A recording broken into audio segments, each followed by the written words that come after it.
Khwaja Shams al-Din अजीमी। प्यारे बच्चों, Yemen में एक कबीला आबाद था जिसका सरदार हातिम ताई था।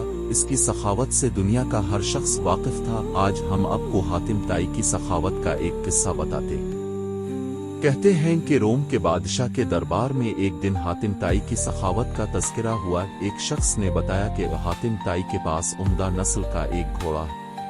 वो खूबसूरत इतना है कि जो भी देखता है इसकी तारीफ किए बगैर नहीं रहता। हातिम ताई की तारीफ सुनकर बादशाह ने कहा, जब तक किसी आदमी को आजमाया न जाए इस वक्त तक इसके बारे में कोई राय कायम करना अक्ल के खिलाफ है। बादशाह ने वजीर से कहा कि तुम जाओ और हातिम ताई की सखावत के बारे में हमें मालूमात फराहम करो और उससे कोई ऐसी चीज तलब करो जो उसके लिए सबसे ज्यादा अजीज और सबसे ज्यादा कीमती हो।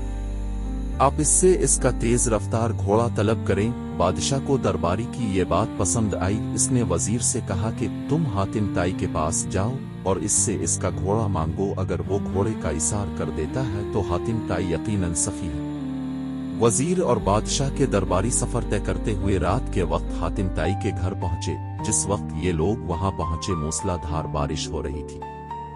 घुप अंधेरे में बादलों की गरज चमक माहौल को खौफनाक बना रही थी। ऐसे खराब मौसम में घर से निकलना और मेहमानों के खाने का इंतजाम करना बड़ा मुश्किल काम था। लेकिन हातिम ताई ने मेजबानी का हक अदा किया और मेहमानों की तवाज़ु और आराम व आसाइश का पूरा इंतजाम किया। दस्तरखान पर लजीज भुना हुआ गोश्त खाकर मेहमान खुश हो गए और सफर की थकान उतारने के लिए आराम से गहरी नींद सो गए।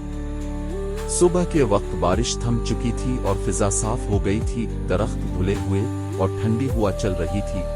नाश्ते के दौरान वजीर ने मेहमान नवाजी का शुक्रिया अदा किया और कहा कि हमारे बादशाह के सामने आपके घोड़े की बहुत तारीफ की गई है। बादशाह चाहता है कि आप अपना घोड़ा उनकी खिदमत में नजर कर दें। वजीर की बात सुनकर हातिम ताई अफसोस के साथ हाथ मिलने लगे और अफसरदा लहजा में कहा कि अगर आप घोड़ा लेने आए थे तो ये बात आते ही मुझे बता देनी चाहिए थी। लेकिन अब मैं मजबूर हूँ इसलिए कि मेरा प्यारा घोड़ा इस दुनिया में नहीं है।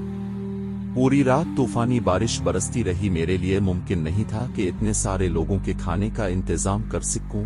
ये भी मुमकिन न था कि गांव से जियाफत के लिए कोई जानवर मंगवा सकता। लिहाजा मैंने घोड़े को ही ज़बह कर दिया और उसका भुना हुआ गोश्त दस्तरखान की जीनत बन गया। वजीर हातिम ताई की ये बात सुनकर हैरान रह गया। बादशाह को जब ये सारा वाकया सुनाया गया तो बादशाह ने भी हातिम ताई की सखावत की तारीफ की।